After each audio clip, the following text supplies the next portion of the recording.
You know when the hotline bling.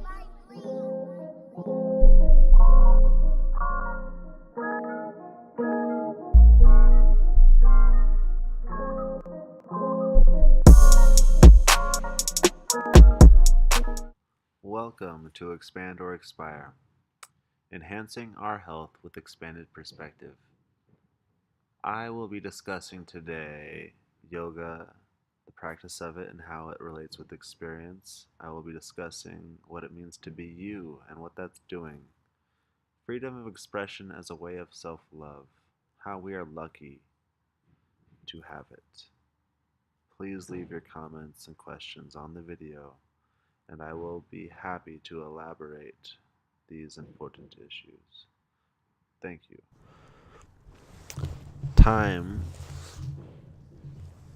Time and place is important because it is why we are who we are. This experience is subjective and grows with the environment we are in. And because my environment is in America, my message in America has become, how lucky are we to be in a country that grants freedom of expression? How lucky are we to be in a place surrounded by people that encourage us to freely express what we feel is important? Perhaps freedom of expression is the most valuable skill we can bring to the universe. This skill allows us to step in front of people and communicate ideas that are important. Freedom of expression is important because it is a way of self-love. Through experience, we become exposed to a spectrum of beauty. This beauty is genuine self-expression every way it comes. It is said beauty is the truth, so the truth is everything we feel is real. The truth is everything we care about is important. To step further into the truth, there is no amount of knowledge or rules we can apply to a formula for safety that could permit us to feel any more secure with ourselves besides this gift of self-love. This is my way of saying I have the greatest respect for you and everything that you've been through, for that must have shaped all that you do and what you believe. It is all truly beautiful. My experience after yoga yesterday, I came to notice a parallel between experience and the practice of yoga. I noticed how experience comes with time, so sensation of stress inevitably followed by counter and ease. How the stress is self-imposed, but so is the counter. And we are choosing to do the practice, so most likely the practice is to create growth in some way we aren't aware of yet, just open to possibility. And now, as we are revealing this light, very intense light is shining through the window onto us, which is lovely, considering we're not in the shadow, unlit, unwarm, maybe not feeling important. Is it our fault the light is on us, or did it just happen? Did it just happen because the intersection of time and space just happened to be where we are? What kind of audacity would it take to believe the sun's light is on us because it would be anywhere we are? That would be to suggest that we make the sun revolve, which we know isn't true. And so, all of this fairly obvious recognition is to illustrate a point to ourselves. If the sunlight is the warmth, attention, and value we all need, it is our duty to get in front of the sun. When we are in the right place, it's just a matter of time.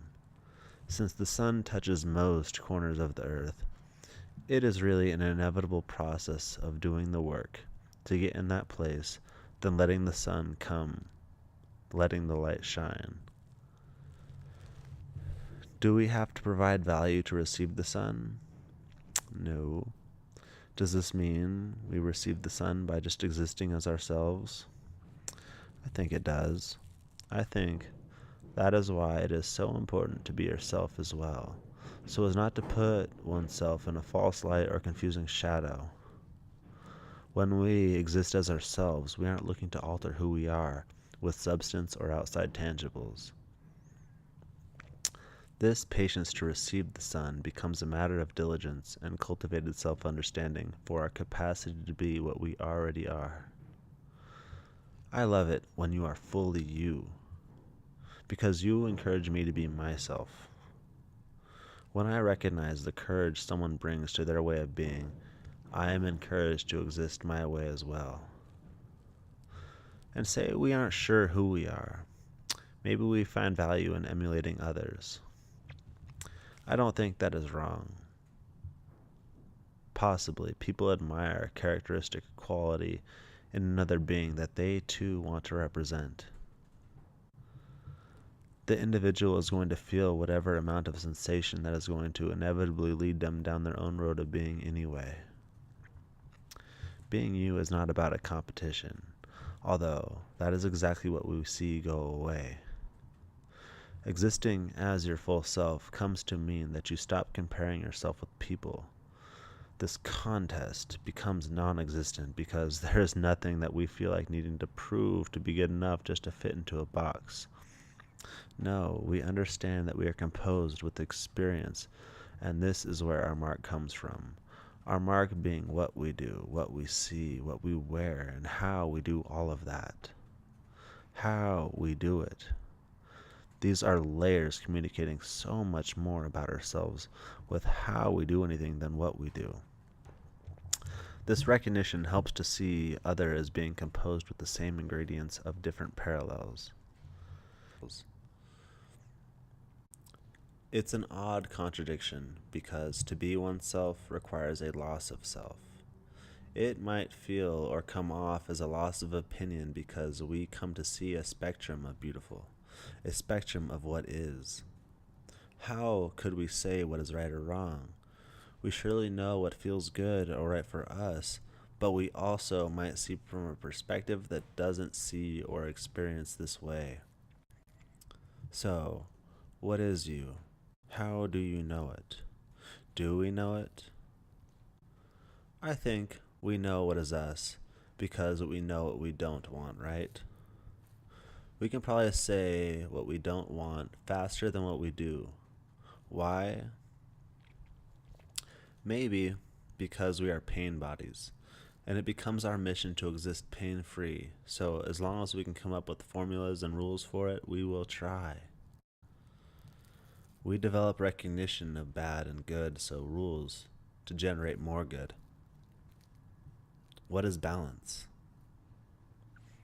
Are rules creating borders that actually keep us safe? What if, in our pain bodies, we come to recognize the duality that does exist to create our definitions of bad and good, right and wrong? Can our perspective see that we are actually creating these definitions, maybe for self-benefit, also, but only maybe, hopefully, for others also? This raises another question. How do we know what is best for us, let alone another, if we still experience dissatisfaction? What is unsatisfied? Who is unsatisfied is the better question. Why? Being an illuminating question for our self-understanding. The answers are all real, but do they need to be this way? Where is the perspective that feels a problem, and where does insecurity come from? As we become aware of the pendulum in our experience, the interdependent feelings of bad and good, we do come to awareness. Awareness of our experience comes with loaded emotion that isn't a permanent state. Thanks to Einstein's theory of relativity, we know that time is relative to the space and speed an object occupies. Maybe the speed time moves with our experience is related to the speed we are moving in accordance with an emotion. So, in an unideal state of depression or anxiety, does time seem to move slower or faster? What about the speed of happiness? Genuine fulfillment? Happiness, anger, anxiety are fleeting moments that often can be changed as fast as they are initiated. Fulfillment could be described as a lasting sense of completion. To be complete is to describe yourself as being whole. Wholeness, being complete or at rest, in balance between sensation and being oneself. This is why I love it when you are you, however that is. It gives me a chance to be myself in more ways than I could possibly understand or try to show. Thank you.